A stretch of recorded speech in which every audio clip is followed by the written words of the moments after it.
Yesterday afternoon we had a session relating to personalising medicine in colorectal cancer, and the points that I tried to make were that at the moment colon cancer makes up about 800,000 to 1 million new cases per year, about 37,000 in a country like the United Kingdom, and consumes a massive amount of resource because a vast proportion of those patients require quite expensive treatment. The problem with the treatment is it's, generally speaking, has considerable toxicity.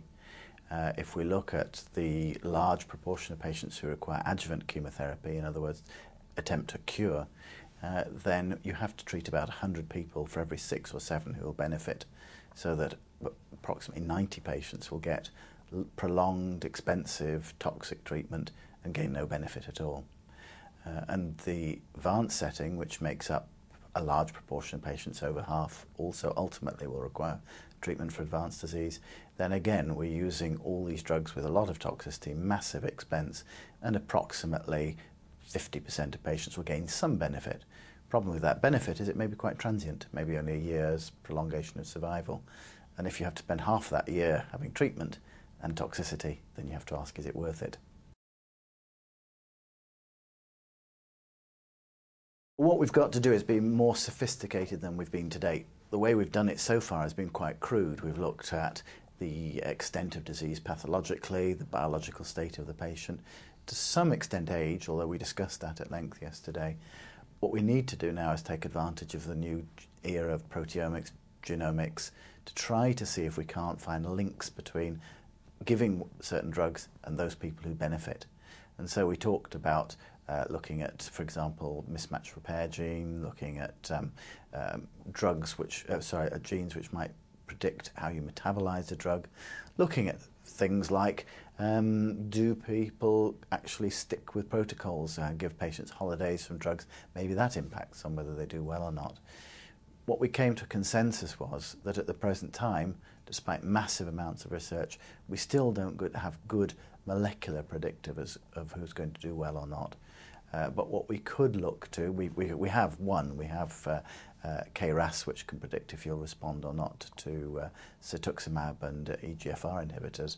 We don't have anything that will predict whether we can respond or not to bevacizumab, another very expensive agent. So at the present time, we're still pretty much stuck in our old ways, and we've really got to intensify the ability, looking at things like circulating tumour cells, looking at whole genomic screens to see if we can pick up associations between response and not. What we felt we needed was to start perhaps to start looking at preoperative exposure to drugs, so that you could take a situation where patients are going to have surgery. We could give them some of the newer agents. There are many new agents which are not routinely used in colorectal cancer. Brief exposure to those in the preoperative setting.